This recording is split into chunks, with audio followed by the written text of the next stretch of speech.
Most people are familiar with sprouts or microgreens. The most common ones are alfalfa and mung bean. Microgreens are often used in restaurant dishes, and mung bean sprouts are frequently used in Chinese food. But homegrown sprouts taste much better than commercially grown because the ones you grow at home are fresh. They didn't have to travel from state to state or from a different country or continent. This is really the most local food you can get, and it's easy to do.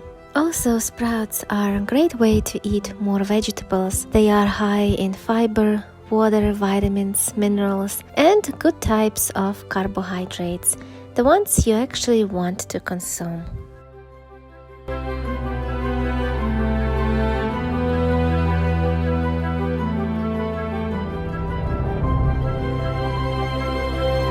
So let's talk about what supplies you will need in order to start your sprouting journey. And the first supply is, of course, seeds.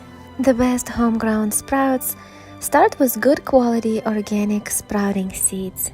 You want to get seeds that are specifically selected for sprouting based on their high germination rates. Also, seeds that are selected for sprouting, they are tested for bacteria. While they are being processed through harvesting and cleaning, sprouting seeds are handled as if they were a fresh vegetable like a head of lettuce. These seeds are tested for Salmonella, E. coli, Listeria, and other organisms. Another thing you will need is some kind of glass or plastic jar, something that you will be able to soak your seeds in.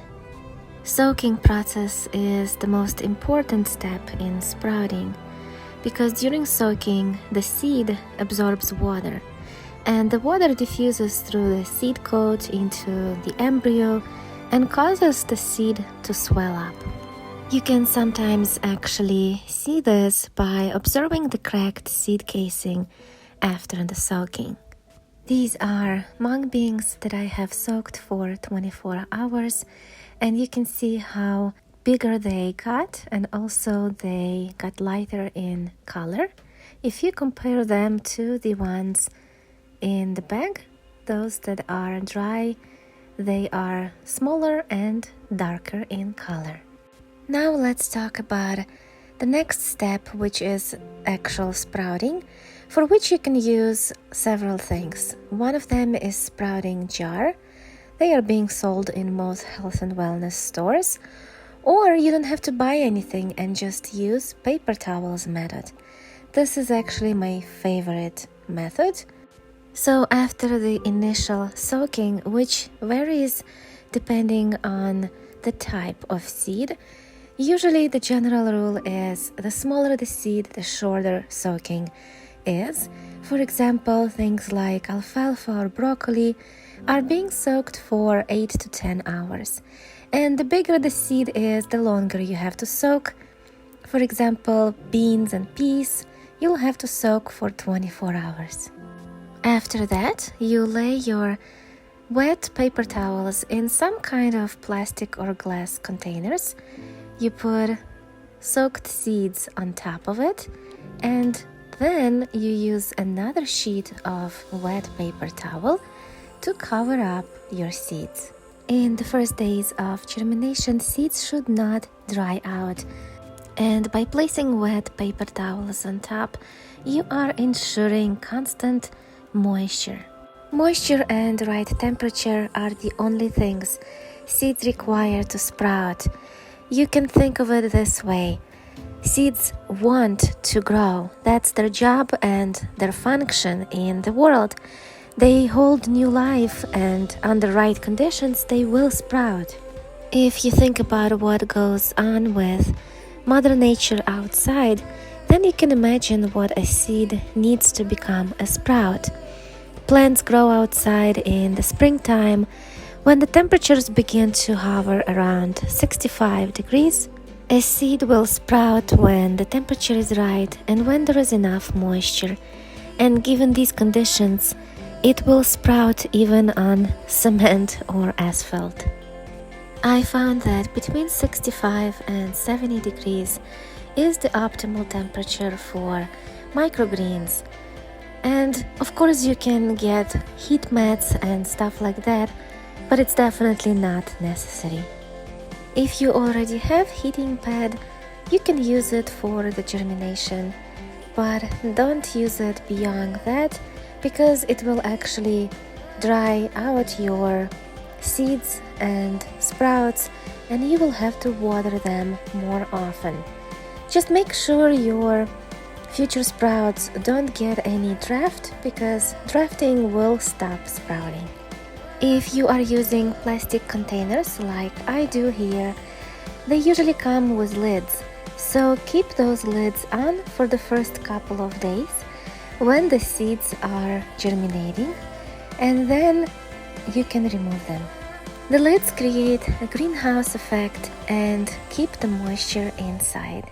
During this first step, you don't need to have them under lights, but as soon as you see some signs of greenery, that's when you have to introduce light. Either put them on a sunny windowsill or put them under the growing lights. Before harvesting any sprouts, they need to green up. And by exposing them to any ordinary light, the process of photosynthesis will begin to develop chlorophyll, and it only takes a couple of hours for the sprouts to get green. But if you want them to get bigger, you will have to wait a few days. Usually leafy green sprouts are ready to eat in about 5 to 7 days, but make sure you don't let them dry out. Especially after you removed the lids, the greenhouse effect is not there anymore, so they will dry out much faster. You can just come once or twice a day and spray them with a spray bottle with regular water. Because they grow so fast, there is no need to fertilize them. Did you know that sprouts or microgreens are the symbol of life? Yes. Every spring, when Persians celebrate their new year called Nowruz, they have sprouted wheat as a symbol of life on their table. Nowruz is celebrated on the spring equinox around March 20th, and every family would grow wheat and have it on their table as the symbol of life. Also, a lot of people who have cats as their pets have either bought or had grown for their cats wheatgrass. Cats love grass to eat, and if they are indoors, they need this treat once in a while. My cats love to chew on a wheatgrass. And I love having sprouts in my house because they are beautiful. It is nice to have living green things in the house. Each leafy sprout has a different shaped and sized leaf. They come in a variety of shades of green and sometimes mixed with other colors like reds, purples, and yellows. Growing your own sprouts is also very good for your body and mind. When you eat your own sprouts, your body benefits.